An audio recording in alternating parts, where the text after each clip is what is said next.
Samsung is gearing up to introduce its next-gen flagship smartphone on February next month. Online leaks, certification, and benchmark has already revealed several details about the device earlier.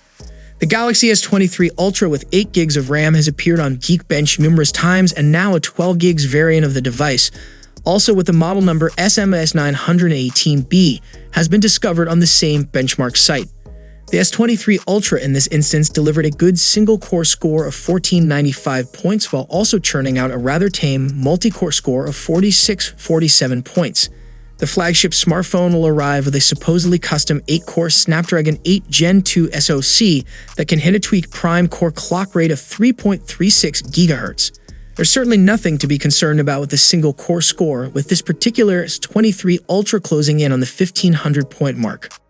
Geekbench's current Android chart champion is the Lenovo Legion Y90 for Snapdragon 8 Gen 1, with an average of 1190 points, leaving the S23 Ultra a massive plus 25.6% ahead in this instance.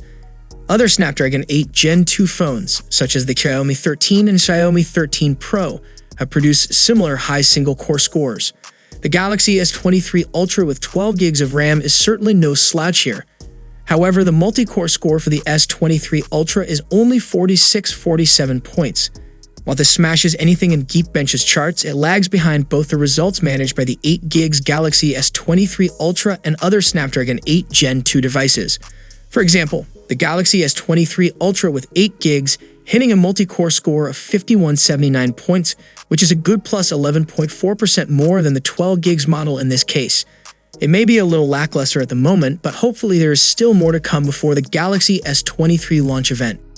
Meanwhile, the compact Galaxy S23 variants has managed 578 points in the single-core test and 2118 points in the multi-core department. Looking at these performance, we can clearly see a huge difference in terms of overall performance, but getting different results on different benchmarks every time leaves us in dilemma of either to believe it or not. What's interesting is that in terms of performance, the variant of the Snapdragon 8 Gen 2 found in the Galaxy S23 Ultra is performing in line with the rest of the phones powered by the same chipset. This is a surprise because we have heard about how Samsung will use a higher clocked variant of the chipset for the upcoming Galaxy S23 series. However, considering how the phone is still in the early software and hardware stages, we will more than likely see improved results with future leaks, and eventually, the full release of the phone.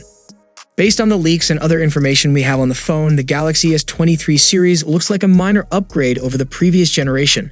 The most significant upgrade is the Snapdragon 8 Gen 2 chipset and the improved camera system on the Galaxy S23 Ultra.